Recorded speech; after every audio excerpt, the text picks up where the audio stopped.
Hello and welcome to the Weekend Spread College Football Playoff Preview.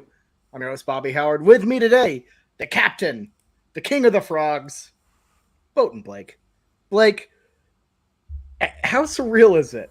How drunk or how high would you think I was if at the start of the season I told you that we would be having a college football playoff preview and be talking about TCU? It would have been nuts. Like I was even in my most optimistic of days was saying 7-5 and getting to a bowl game. That would have been incredible for the Frogs, but holy hell, we are here now. And just seeing some of the tweets, like I saw one from Fox Sports earlier saying TCU had these 200 to 1 odds to make the college football playoff, which was worse than Nebraska, which was worse than Iowa State or Iowa State, worse than a lot of these really bottom dweller teams that we're memeing all year long. And that's kind of where the markets were for TCU at the beginning of the season. And I think because TCU is kind of off everybody's radar, they don't really understand how incredible this climb is and how, like, this is a dream run. This is that just even being in the playoff is honestly a miracle. And I don't think it gets enough attention, but I'm excited because I actually feel like we are meant to be here and we can make some noise. Yeah, no, I mean absolutely. It's an incredible thing. I didn't see it coming. And, I think you could tell that this TCU team could potentially be something special, in that Oklahoma game where they absolutely smashed them. But I didn't see this coming. And it's a special season no matter what. But I'll say this, when you're in the thick of it, you want more. I know you and the Frogs ain't satisfied yet. You're going down to the desert to try to get a damn win and get into the national championship. So let's break that down. Let me ask you this. So let's start with the TCU first. What do you think is entering this game TCU's biggest advantage against Michigan Wolverines? What is going to have to happen to get to that game in Inglewood, to get to SoFi Stadium? What does TCU absolutely have to do to move on? Yeah, I think our advantage is kind of it's a dynamic offense. I know they played Ohio State this year, but I think TCU is the best offense that Michigan has faced this year. If you look at some of the teams that Michigan has struggled with this year, they struggled with Maryland early. They struggled with some good, kind of like, I guess, your good Big Ten offenses. But this TCU offense is next level. I think you kind of, I guess, get it with a little bit Ohio State with Marvin Harrison's kid. But Quentin Johnston is an incredible receiver, one that has a multitude of ways to kill you. He can do the screen game. He can do these little intermediate routes. He can just do little slants. He can get the yardage where it matters, but then also he can just go over the top. And I'm happy because we've had a month off for him to rest because we saw him in the Big 12 championship. He was kind of hobbled, could really not do anything on that ankle. He was just doing fades, fly routes. He was only doing straight line routes. So that's what I think the big advantage here is. It's just TCU's offense has a lot of weapons. We have two good running backs, a really solid receiving core with one star receiver, and then Max Duggan, who just somehow just finds ways to keep this team winning, puts this team in games, even when we're behind. We'll keep fighting, and that's the thing. You can't let the foot off the gas. TCU will be there to keep this game close. Yeah, no, absolutely. They always have that chance to make games close. And, I mean, we've seen it time after time after time. Slow starts from TCU, kind of, the whole season, but they always bounce back. Are you a little bit nervous, entering this game? It's a bigger stage. And, TCU hasn't been there. You'll feel it when you get there, that the game has stepped up. Are you worried about Michigan's experience potentially being a bit of an advantage for the Wolverines? And do you think that TCU can come back from a pretty sizable deficit if this thing starts out bad for the Frogs? Yeah, on the first point, I'm not as much worried about their experience. I know last year they just got blown out of the building, but what I think is kind of an advantage on our side is Michigan's expected to win this. They have a really solid squad, one that they've recruited very well over the last several years. This is kind of the culmination of Jim Harbaugh and what he's been building at Michigan. Like, he has to pull this off. You get a dream, honestly, a dream matchup. They don't have to go up against Ohio State. They don't have to go up against Georgia. They're going up against a small school like TCU in the semifinal. They've kind of been gifted at the, like, if you told them at the beginning of the season, this is your matchup, they would have loved it. So in a way, because it kind of sounds like a hedge when it comes off of it, because I will be very disappointed if we lose this game, but TCU's going to be playing with house money a little bit. Like, we weren't expected to be here. Our happiness and enjoyment of the season for probably most of our team came from just being in the spot in the first place. I don't think anybody, even if we got blown out of the building, I think on a national stage, people just kind of expect that to happen to this team. I don't think anybody will be like, this team was they already think we're kind of fraudulent for being here in the first place. So I think that kind of plays into our hand. We're going to come in there, we're going to play a little bit like house money, and that pressure, not playing with that pressure, I think is really going to help us. And second, playing from behind, I am a little bit worried about that, just because it's like we got bit in the Big 12 championship finally, kinda. It's like we could have easily continued that game if the calls were correctly, but it's just like, when is the luck going to run out?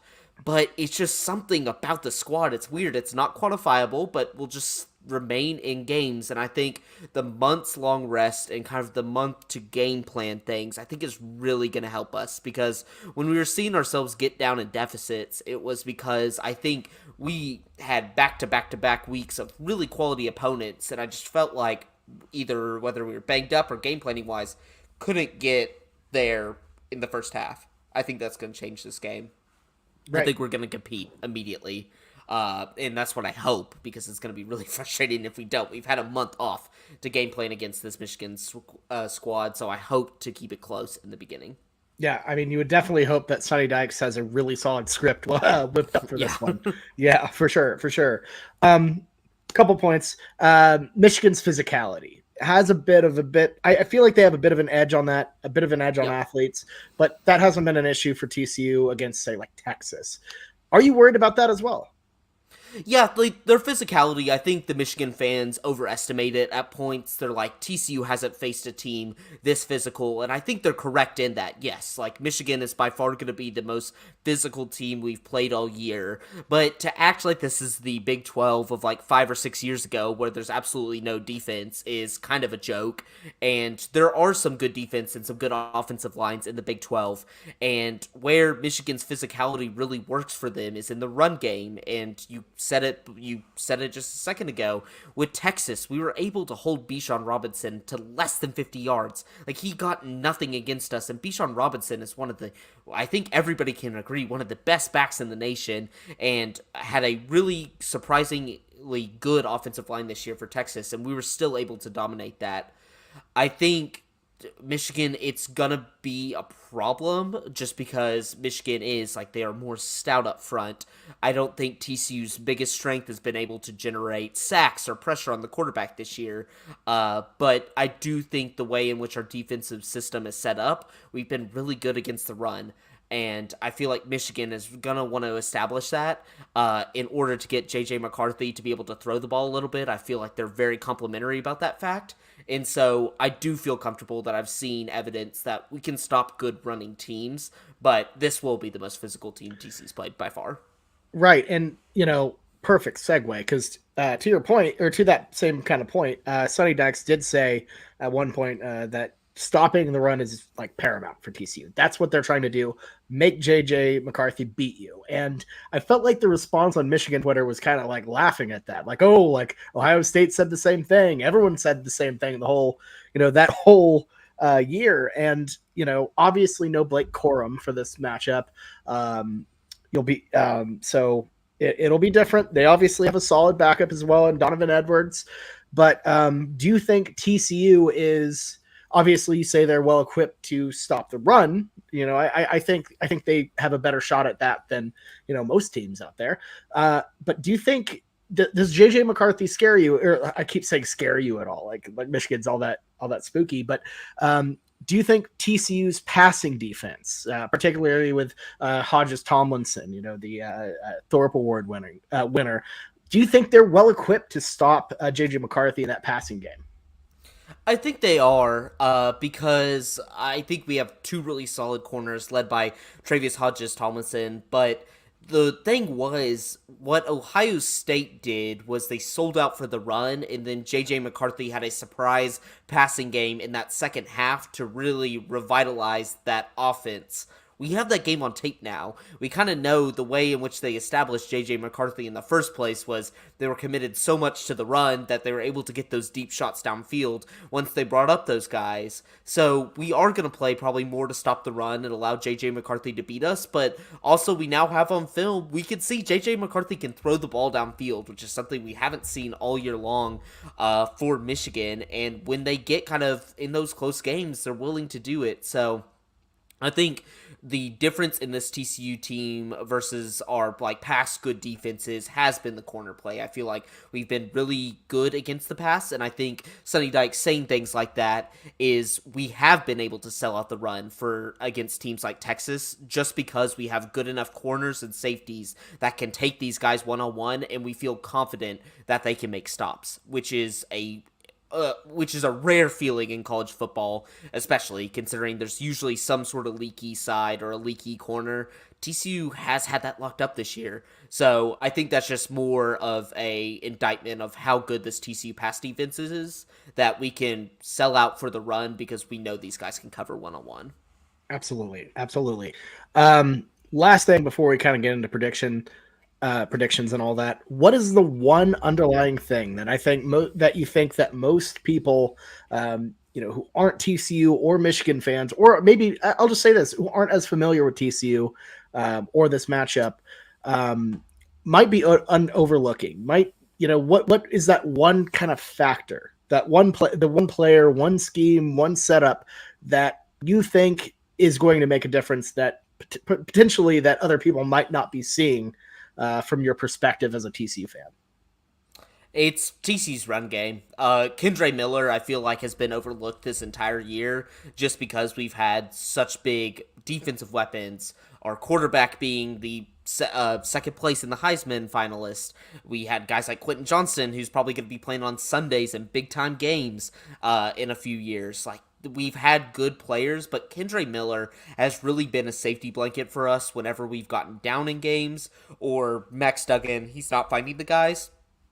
Kendre Miller is averaging, he's played a full season and is still averaging 6 yards a carry, and he is a primary back. He is a 1,000-yard rusher. That's something I want to see Sonny Dykes establish, because I feel like whenever TCU has gone off on slow starts, it's because we've come out of the gate trying to throw 3 plays in a row, don't get anything, quick 3 and outs, because we're trying to establish that throwing game. We got to establish the run this time, and I know that's a little bit more difficult with a physical defense like Michigan, but if we can get Kendre Miller going, the games which we, when he's been tearing it up, those are some of Max Duggan's best games, because now if you can't eliminate Max Duggan with his running threat plus him throwing, you're screwed, because you have 3 different options basically on any play, and the defense kind of gets scattered. So that's what, if for non-TCU fans, look for Kendre Miller establishing that run game early so we can kind of open up Max a little bit more instead of getting ourselves in a hole early. Absolutely. Kendre has been, probably one of the most underrated players in college football this season, especially when looking at the stats. He has put up some serious numbers. Definitely, I would agree with that. The more unheralded member of the TCU Horned Frogs this year. All right, let's get down to brass tacks. What do you think it's going to be, Blake? TCU, Michigan. Let's just go with the spread. Frogs plus 7.5. I'm sure you're going with, right? Yeah, I'm going with the 7.5. It opened at about 10, and has been bet down 3 points, which is pretty miraculous for a college football game whenever you've seen these teams on tape and have them pretty well handicapped. But TCU, there's just some factor about them this year that can't be put in the power ratings, can't be put in the numbers. They play close games. They play like they just will not quit till even if TCU loses, I could still see a late touchdown to give them a chance to be back in this game and like say like onside kick fails and Michigan wins, but I just feel like this Frogs team is still fighting. They don't feel satisfied just yet. And Max Duggan, he is going to the NFL next year. I just feel like it hurt him that he lost that Big 12 championship game, and I know he wants to go out on a win in a positive note. So 7.5 points, although I understand why Michigan's favored by that much. They have the better talent, they play in a better conference, and all the power rating things lean towards them, and I understand that. But I just think there's something special about this TCU squad that can keep it close and can honestly generate one of the better semifinal matches that we've seen in a very long time. Yeah, and I think this game is going to go one of two ways. And unfortunately, it's either going to go the way where TCU fights, puts up a great performance, covers, but loses close, or gets a win, down to the wire, instant classic, ESPN playoff, all that. Or it's going to go this way, the way that I think it is. I think Michigan has been on a mission this entire season after getting embarrassed, getting their shit pushed in that Orange Bowl against Georgia. They've showed up determined. They've showed up focused. They've been better this season. And frankly, I think that I really do think that experience and that physicality, it does play a difference in these playoff games. It definitely goes up a level. And teams like Michigan, when they play a team who's a plucky upstart like a TCU, the first couple plays, first couple rounds, it changes everything, and it takes a lot of it takes a lot to just step onto that field. And like Michigan last year, I feel like didn't do a very good job of they weren't ready for the moment, and unfortunately, I have a feeling that TCU won't be. Even though they won't be phased by it, I think the physicality, the intensity, I think is probably going to catch them off guard. They've been slow starters this entire season, pretty much post OU and outside that Iowa State game. And I feel like we've seen who they are in terms of their start. And I think they get in a hole that they can't claw back from. I love TCU plus 9.5. Not so certain about 7.5 or 7 or whatever it gets bet down to eventually. I think Michigan is ready for this, and I think TCU, unfortunately, is going to meet their match and kind of deal with a lot of growing up to do. But I'll say this: the program that Sonny Dykes and has got put together at TCU is damn good, and the rest of the Big 12, every team in this region, honestly, better hope TCU doesn't win this game because, look, they're going to be a problem for years. But if they get a playoff win, if they become not only just the first Texas team to win a playoff game or to be in a playoff game, but to win one, they're going to be terrorizing recruiting for years. And they already are. They already are a problem, but it's going to get worse if they have further success in the college football playoff. It's a monumentous achievement for TCU, no doubt. But I still do think this is a program that can go higher than this, and they can go higher than this year. I just don't see it in the cards. Sorry to be a pessimist. I just have a feeling. But then again, that's good. But no, that's good. I faded them like the whole season long. So really. I like that because if you look at the last decade plus, our two biggest games, the Rose Bowl and the Peach Bowl in 2014, and the narrative was the same kind of then. And I'm not saying like obviously they're like teams can be different, it's over the years, but it is convenient. The narrative in the Rose Bowl and the Peach Bowl was always you're going up against SEC talent, you're going up against a Wisconsin team, they're bigger, they're more physical than you, they're just going to out-athlete you, outpower you, and we found ways to win those games. One win, one blow the other one out in miraculous fashion. So this is not a scenario our program has never been in. It's always been, I feel like, in our biggest games, it's been the team is bigger, more physical than you, more talented than you, and we've found ways to win.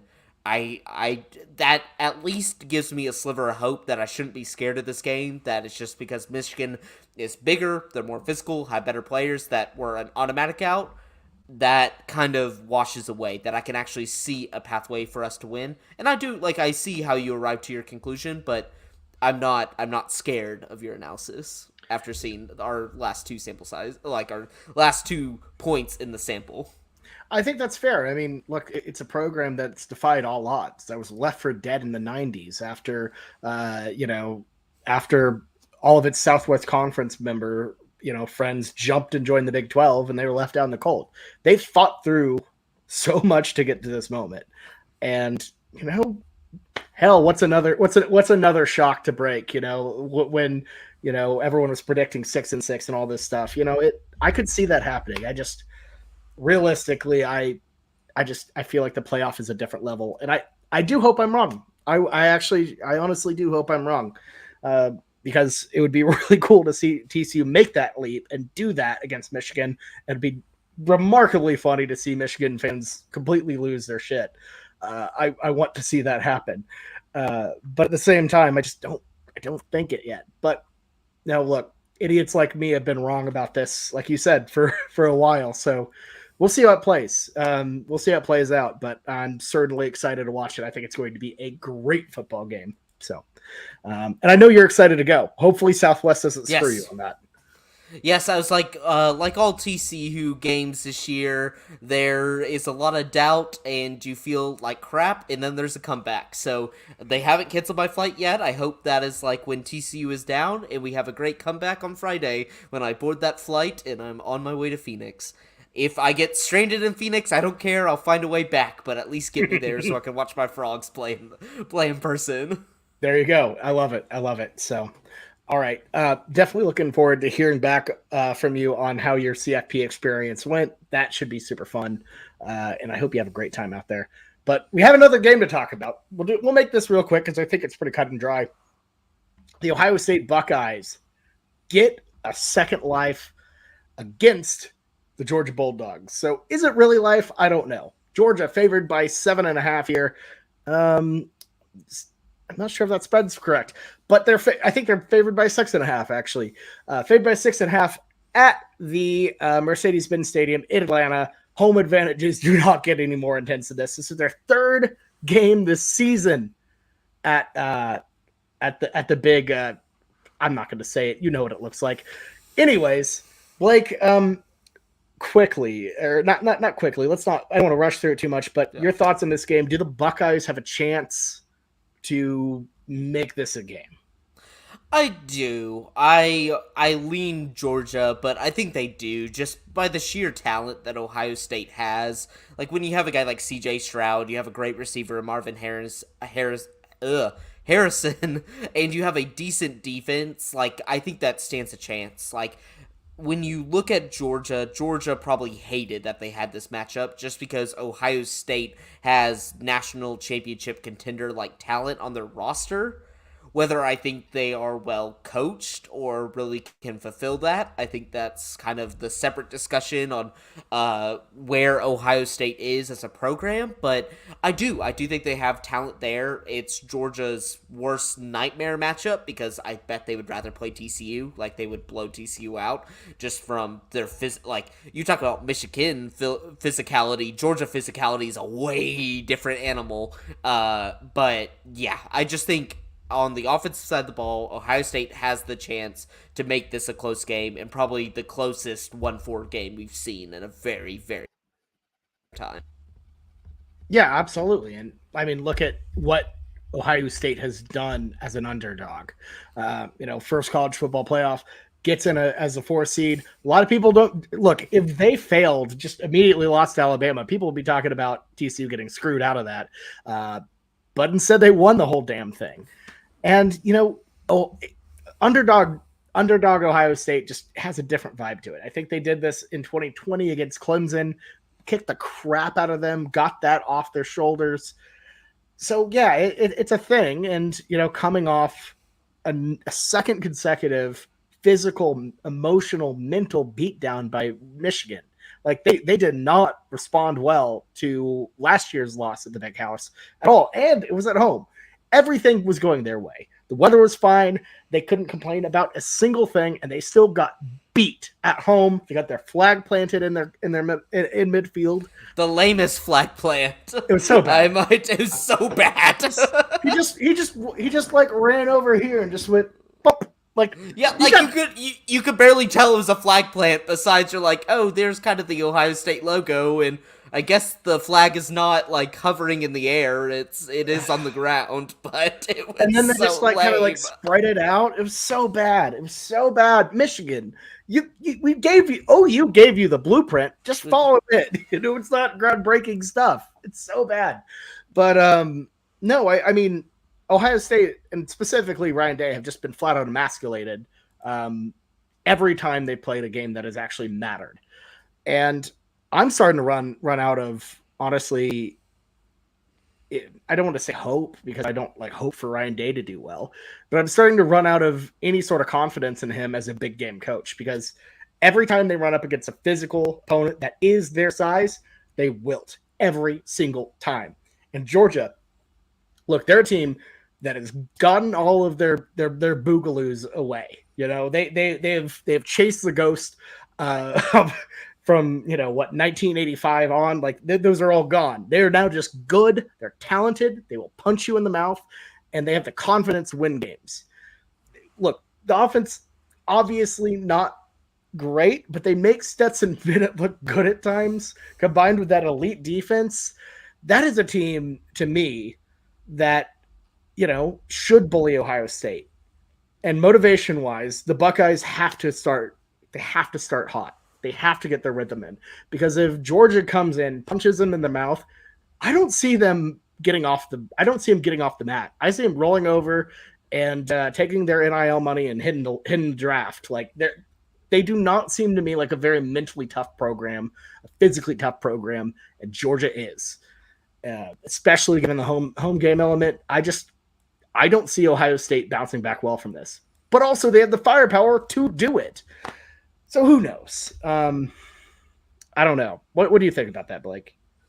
Yeah, like I came in whenever we were doing the college football playoff, like our live reaction, and I was really excited about Ohio State. I'm like, they could win this.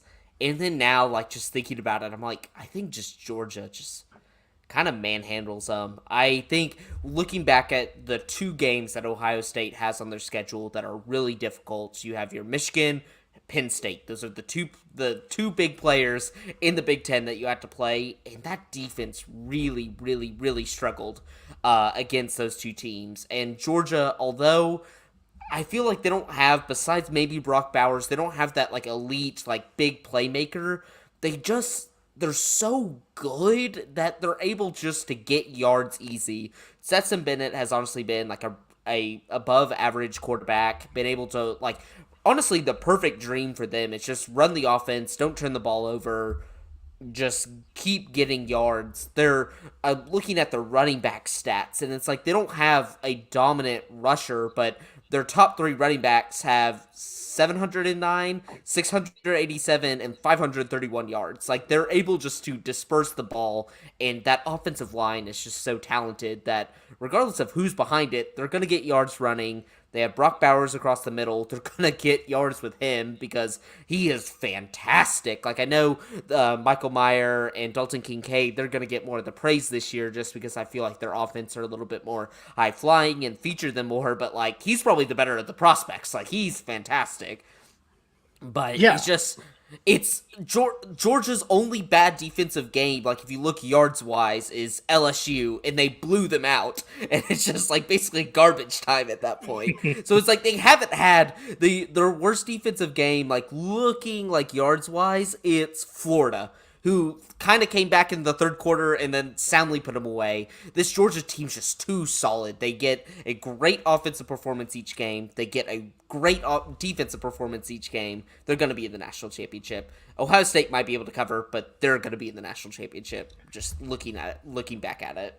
And my thing to me that I just look at what they did to Tennessee, a team that was flying high, firing on all cylinders, and they absolutely shut them down.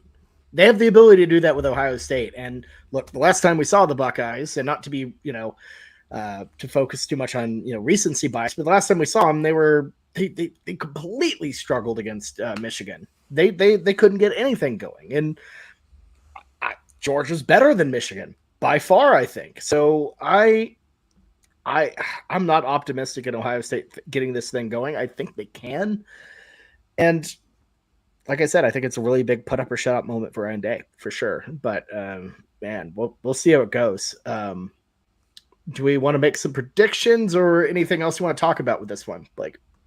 I guess just predictions. I think I originally said Ohio State, but looking back at it now, I just think Georgia's so overpowering. Like I don't see a situation. I could see a situation of Ohio State covering. I don't see a situation where Georgia doesn't make the college football playoff. They're just too good. They're too good on every side of the ball. They haven't, like Missouri was probably their worst performance of the year, and like even then, it's like Missouri kind of got some fluky plays. Georgia's defense still played well that game. Their offense still played well that game. It's like I'm gonna take that versus the team that's kind of struggled against every big opponent they played this year. Yeah, it was one of like the 4 games that Georgia played outside of the state of Georgia. So yeah. And this is like, and it's like you said, it's the ultimate home field advantage. It's at the Peach Bowl. Like, even if the ticket allocations, like every Georgia fan that's there is going to be buying up any seat that Ohio State fans put on the market. Like that means something, and that means something about the atmosphere around it. It's something familiar that Georgia has done this entire season. Also, Georgia fans they're the most uncomfortable fans to be around because they actually physically bark at you, and I don't think enough people really realize that. Like, I'm talking grown men barking at you like a dog, unironically. That messes with you mentally. It truly does. It is like, I don't think because like Georgia and Tennessee haven't been in the national spotlight for long, they don't realize how terrorizing those fan bases can be. Like, Bama fans get demonized just because they've been good for so long, but I'm like, and so people start cheering for Georgia and Tennessee. I'm like, do you realize what you're doing though? Like, do you realize like it's not going to be much better? It's just like you kind of just want a new face to the terrorists that are like running our country, but like they are all 3 of those fan bases are horrendous. Like, they are horrible and will like taunt the hell out of you. Like, there's no wholesomeness in any of those fan bases. I'll say this: the most annoying thing to me about Alabama fans is their casualness with everything. And yeah, I'll never forget just walking out of that Orange Bowl where Kyler Murray and that team got just like killed, and overhearing a conversation with a bunch of Alabama fans are like, well, that was a fun time, like, I guess we're going to the championship. And I'm like, if we won this game, it would be the greatest game of my life. And you guys are acting like it's just a middle of the season game against Vanderbilt. And I'm like, what is going on? Like, it's insane. It's because I've heard Bama fans, so like, I'm like, oh, you must like, what do you do for like Bama games, yada yada yada. They're like, oh, like if I can watch it, I'll watch it. But it's like, we just kind of beat every team. Like, there's no point to like sit down each week. And I'm like, damn you. That doesn't sound very fun, does it? Like, I know. I'm like, you've got to go through the trials and tribulations. You have to go through the downs to really like feel the ups. And I feel like Bama's downs really weren't that much down. Like, I know they had some bad times, but like, yeah, they're over the last 15 years, it's felt pretty up. The bad times way. wear off though, and then you're just in good times, Like, yeah. I mean, those 2000s years were horrible. Don't get me wrong. Like, but those times have passed, and now they just don't care. Now it's just like, oh yeah, whatever. I'll go to a CFP game. Well, it sounds solid, but. And I feel like Bama fans can just rely on the fact whenever they have a disappointing season, they're like, perfect, this is motivation for our next year's season to like win the national championship. I hate that. Like, they don't really feel the pain because they're able to positively spin it in a different way to like actually benefit their team. And usually it works out well. Like, usually I feel like when Bama has a down year, the next year they're like fantastic. And I kind of hate that we let Alabama into the college football playoff. Damn it. We are like the ESPNs and Foxes of the world. We somehow talk about Bama. They're inevitable. Ugh, dang it. Ugh. Well, they stuck in. Let's just end this one before it gets Yeah, worse. 7.5. I'm taking it. That's that's Yes. where this conversation started. So 7.5. Go Dogs. So, uh, all right, Blake. Thank you so much for your time, your generosity this entire evening, knocking out these bowls. And look, best of travels on your way to the Fiesta Bowl. And look, good luck to the Frogs. Any final statement you want to make before you head into that good night? Yep, I'm ready for it. I am ready for it. I went into it like I was like, am I gonna get that excited just because I'm already been excited for the playoff game, and now that game week hits, I am like all into it. I'm ready to beat up Michigan. I'm gonna be, I think, in a Michigan section for my ticket, so even better. I'm in hostile territory. I'm ready for it, and I think the Frogs will be as well. I'm so excited. I haven't gotten to see. I was in high school for the Rose Bowl, so I wasn't able to go to that, and then wasn't able. Just I was a freshman in college, so I had no money and no funds to get me to the Peach Bowl. But now I have the money and the funds to get me to a meaningful, really, really meaningful TCU game that kind of defines our history, and I am so pumped for just a huge Horned Frog fan and kind of one of the few in America. I'm just so ready to be at this game and to really have a chance at the national championship. Like that's an insane thought, but I'm ready to have that. Yeah, it's one of the few games in this sport where you're like, at the end of this game, if we win, we're in the championship. Like, which would just be ridiculous. Like I don't care if we got there and Georgia just killed us by 50. Like, holy crap! Like you're in a national championship game at a school that's 9,000 kids and like a small campus in the middle of Fort Worth. Like that is an insane thought that we have that we're playing for that come Saturday. It's pretty incredible. So, soak it up, man. It's truly some of the best times and a great experience, and I'm sure you'll have a great time. So, certainly, like I said earlier, looking forward to hearing back from on how it was and the experience, and best of luck to your Frogs. All right. So, thank you. Cool. All right, everyone. That is it for 2022 of the Schooner Pod and Weekend Spread. We won't see it till next year, folks, in which we'll be talking about the national title. Whether or not we'll have Sad Blake or Happy Blake, that is left to be determined. But look, throughout this year, it's been a great run. We really appreciate all the listenership, all the viewership, everything on all of our platforms. It's been a great year for us, and we just cannot say thank you enough for everything. So truly, on behalf of me, Blake, Ty, and Jameson, thank you. And look, have a happy new year, and we'll see you in 2023. All right. Let's hope it works better for the Sooners, and look, let's hope Blake has a little bit of happiness on the horizon as well. All right. That's all we got. Good luck out there, folks.